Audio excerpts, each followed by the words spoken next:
जोबोद दुखुनांथाव खौरां। जिनाहारि खालामग्रा दुथां सुबुंनि गाग्लोबनायाव जोबोद दुखुनांथावै जिउ गोमानांगौ जादों हिरण्मय खाख्लारिया।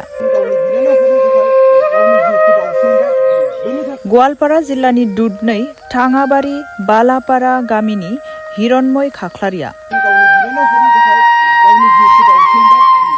मख'जाथावदि थांनाय 3 मेआव दुधनैआव रंजालि बैसागु फांसन नायनो थांदोंमोन भालापारानि सानै हिन्जावसाया।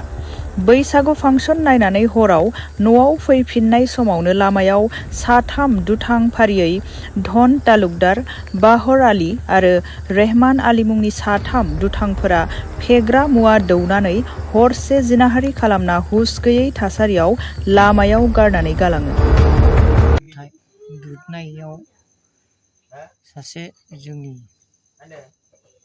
बर' जोहोलाव हिरण्मय खाख्लारिनि जिउ फोजोबनाय मोनसे जाथाय खोनादों। माने 3 तारिख मेआव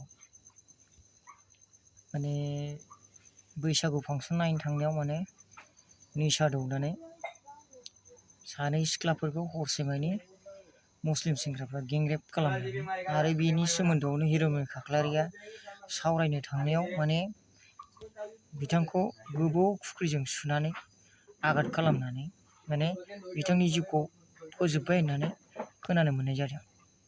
दा नायदो रायजोफोर, दिनै जे दुथां आखुथाइनि मानसिफोर बिसोरो दायखौ मावसे मावनानै आरोबाव बिजिरनो थांनाय, रायलायनो थांनायावनो बिदि फोजोबलायनो हागौ। नंखायनो जोंनि बर' जाथिफ्रा गासिबो स्ट्रं जानांगौ आरो स्ट्रङै थानांगौ। बयबो नों उमुक नों थुमुक बुंलायना बिदि नांलाय खमलाय जानो नाङा।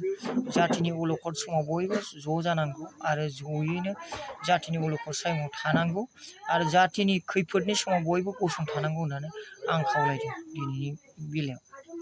आरोबाव जायहा हिरण्मय खाख्लारिया जाहैबाय न'खरनि गासिबो रां रुफा थाखा फैसानि उतपादनखौ गावनो खालामो होननानै मिथिनो मोनदों।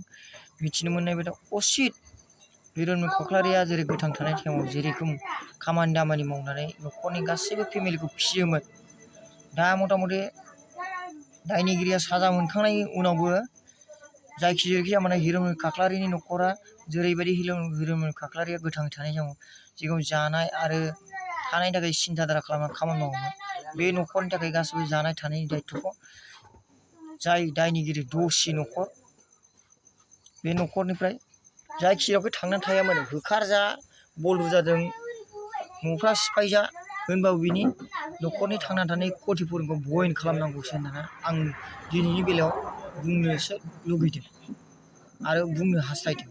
खारन मानो होननानै बुङोबा दाय मावसे मावनानै सासे मानसिखौ जिउ फोजोबनाया बे मालाबाबो आयेनाव गैया। बेबायदि जेरै दायनिगिरिखौ दायनिगिरि हिसाबै साजा होनांगौ आरो थांनानै थानायनि जानाय थानायनि बेब'स्थाखौ जे न'खरा दाय खालामनानै बिनि जिउखौ फोजोबदों, बे न'खरा बिनि खथिफोरखौ बयन खालामनांगौ होननानैसो आं बुंदों दिनैनि बेलायाव। आरो नैबे बेलायाव जाथिनि अलखद समाव बयबो हारि माहारिखौ गसंथानो आरो नैबेनि बेलायाव बयबो खौसे मोनसे सुरैनो मात माथिनांगौ होननानैसो आं बुंदों आरो दिनैनि बेलायाव। नायदो बेखौ गोबां दुखुनांथाव जाथाय बियो, जे जायगायाव सानै जोंनि खम बैसोनि सिख्लाफोरखौ रेप खालामनानै आरोबाव बिनि न'खरनि मानसिफोरखौ सावरायनो थांनायाव जिउ फोजोबलायनाय जों दुखुनांथाव दिनैनि बेलायाव जाथायखौ नुनो मोनदों आरो खोनादों। आरो नायलांदो भिडिअखौ आरो हागौमानि शेयार खालामनानै हो, जाहाथे दुथांफ्रा नैबेबायदि खामानिनिफ्राय गोजानाव थायो आरो बिथांमोना साजा मोनथारनांगौ होननानै आं बुंदों दिनैनि बेलायाव।